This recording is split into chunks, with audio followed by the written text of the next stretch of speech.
Christmas Tree for Sara by Tom Romeo.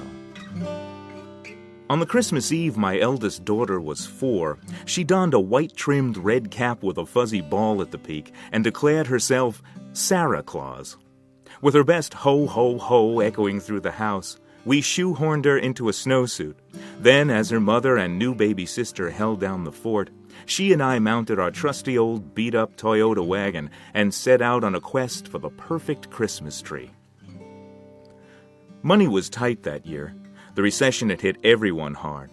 But for some reason, tree prices were ridiculously high. I guess the merchants hoped they could still get $65 for a nice balsam or $95 for a Scotch pine. Not from us. I told Sara we had to listen for the one tree that called to us and said it wanted us to take it home. I didn't tell her that it also had to say, I cost less than $30.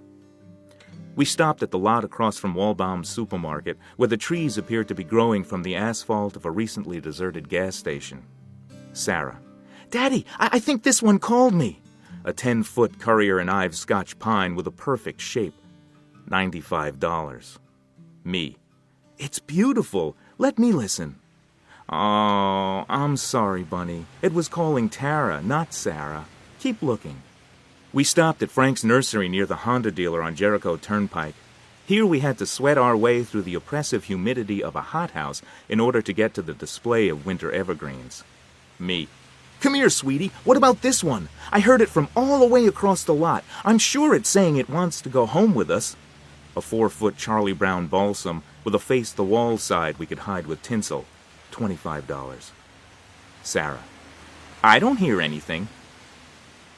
We stopped at the house on Depot Road where the tops of the trees peeked over a tall wooden fence, and each customer was greeted by a smiling face, a cup of hot chocolate, and very high prices. Lot after lot, tree after tree, it was the same story. Needless to say, many called, but few were chosen.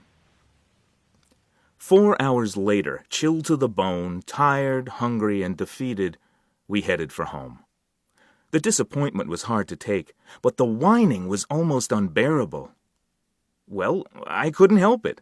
I wanted a tree, and a nice one, and a cheap one, and I wanted it now. I turned up New York Avenue, giving equal time to the road and my funk. Just as we stopped for a red light next to St. Hugh's Church, the Carol of the Bells, my absolute favorite Christmas song, rang out from the steeple. As if on cue, it began to snow.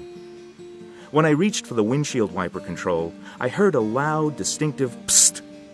What was that, Daddy? Sara asked. Again, psst. I looked out the driver's side window just in time to see a diesel truck pull away from the curb across the street. Air brakes, I thought. Daddy, look, Sara cried. As the truck pulled out, it slowly revealed a small lot of Christmas trees tucked away between the deli and the unisex hair cutter. Breathtaking pines, firs, and balsams of all shapes and sizes created the most beautiful Christmas tree forest I'd ever seen. We watched intently as the snow carefully decorated each branch, each flake landing in just the right spot to make the scene picture perfect. I could tell this place was something special. It wasn't just the trees, as impressive as they were. Everyone on that lot had the most amazing look of what? Satisfaction? Joy? Wonderment? Or it could be they were getting an incredible bargain. The light had changed. Now I had a decision to make. Do I hang a right onto Pulaski Road to go home, or... I made a quick U-turn and pulled into the spot where the truck had been parked moments ago. I mean, it was fate. A Christmas tree lot appearing out of nowhere just when I had given up hope? Anyway, what could it hurt? This one more stop. If we couldn't find anything here, I dropped Sara off at home and head back to Frank's for the Charlie Brown special.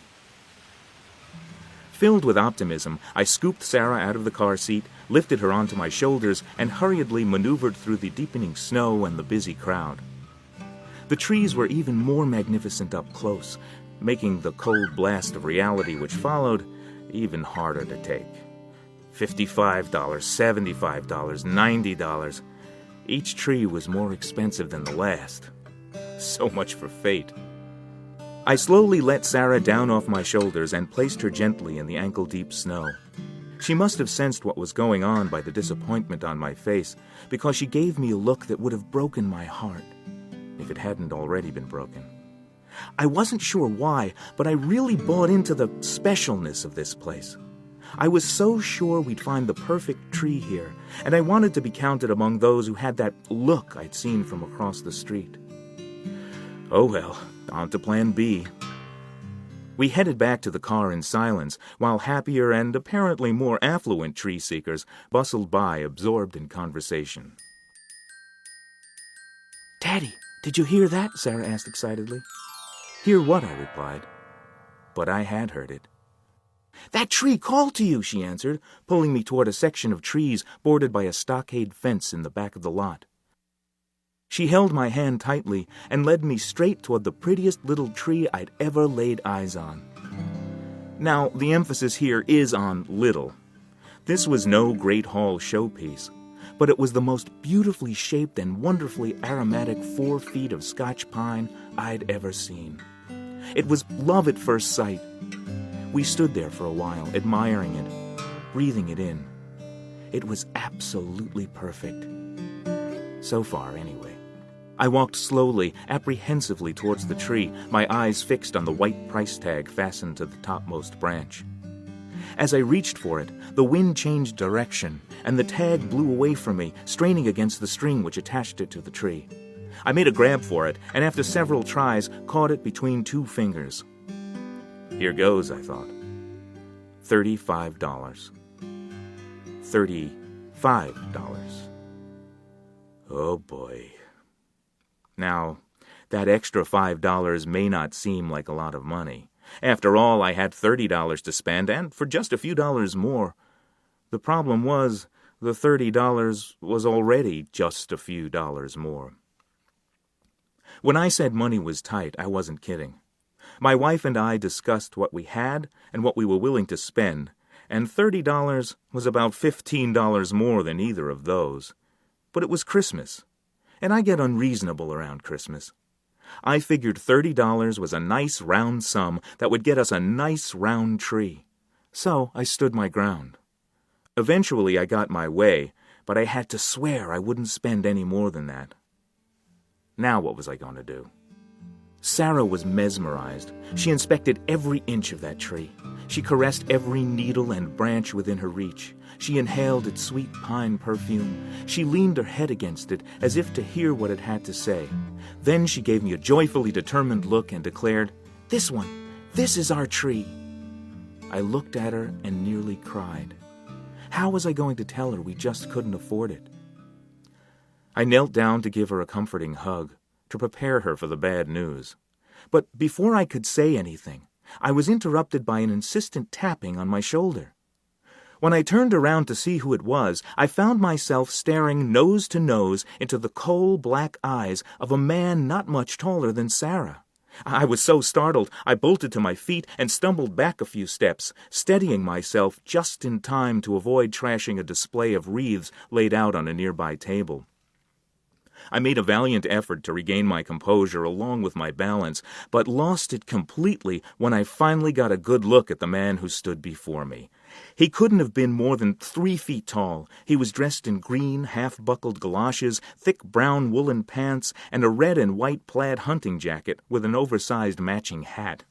I could tell from the whiteness of his hair and the wrinkled face that peeked out from between the ear flaps that were tied together beneath his bearded chin, this was an old man. A very old man. I must have been staring at him for several minutes before Sara finally broke me out of my trance. "Daddy! Daddy!" she cried as she tugged on my coat. "What? Oh, excuse me," I apologized embarrassedly. "You caught me a little off guard there. "That is yours," he croaked in a strangely accented voice, as weathered and cracked as the face which owned it. He was pointing a crooked finger behind me towards the tree, which once again had captured Sara's rapt attention. "What?" I said. "The tree? Oh, no, I don't think—" "Nonsense," he interrupted, and walked over to Sara. "This one yours, sweetie?" he asked as he moved past her. Sara jumped up and down, alternately clapping her hands and pointing at the tree, chanting, "Yes, this one, this one!" "Wonderful choice," he said. "Just wonderful. You've done well, little one, very well," he continued. Then it struck me. He wasn't talking to Sara, or to me for that matter. He was talking to the tree. "Perfect, perfect. I knew you could do it, and how happy you'll be." I stood there charmed by the sight of this little man conversing with this little tree as though it were a favorite niece or nephew. As I watched spellbound, he gently picked it up and began to carry it towards the cash register. What a sap I was! Now, I wasn't going to fall for this guy's steamroller sales tactics, and I certainly was not going to be ignored. So I took a deep breath, and as loud as I could, I screamed, "Stop! Stop!" Sara jumped behind me and grabbed tightly onto my right leg. The entire lot froze into an uncomfortable silence. All eyes were on me. The little man stopped in his tracks. He drew an arc in the snow with his feet as he turned slowly to face me. "Well?" he demanded. I was speechless. All I could think of was that scene in the old westerns where the Marshal and Black Bart meet in the dusty street for the final showdown, while the townspeople look on, eagerly awaiting the outcome. Only, was I the Marshal or Black Bart? He blinked. I blinked. The people stared. It was so quiet you could hear snowflakes hit the ground. Now, I've never been comfortable with confrontation or unwanted attention, something to do with performance anxiety or some such thing, and the thought of going one-on-one with a man half my size and twice my age, while a crowd of strangers bet even money on who would get the better of whom, finally got the better of me. After what seemed like an eternity, I cleared my throat and walked sheepishly, yet still determined, over to where he stood cradling the tree. Lowering my voice a few hundred decibels, I said, "Look, it's a nice tree, but I can't afford it, okay?" He just looked at me. "I can't buy this tree," I said. "This is your tree," he answered. "I don't have the money," I tried again. And again he just stared at me and repeated, "This is your tree." Then I thought, maybe he doesn't know enough English to understand. So I did what every red-blooded American does when confronted with someone who doesn't speak English.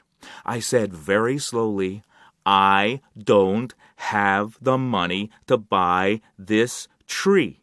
And I accompanied each word with grotesque hand motions to emphasize my point. He blinked twice. Then he said, "This is your tree." And he made a grand gesture toward it with his free hand. Sara giggled as she peeked out from behind my legs. He gave her a conspiratorial wink. The crowd, sensing I was woefully outclassed, went back to their own business. I sighed. Sure, I could have just walked out of there without looking back, but my parents taught me never to give up and never to be impolite, even when being ripped off. So once more I tried to explain. I only have $30 to spend. I grabbed the price tag from the little tree, and this tree costs, I held it between us to emphasize my point, and read dramatically, $30. I swear that's what it said. $30. I looked over at the little man and stammered, "But how, what?" He smiled and said, "This is your tree." I looked down at Sara. She smiled and said, "This is our tree, Daddy." And so it was.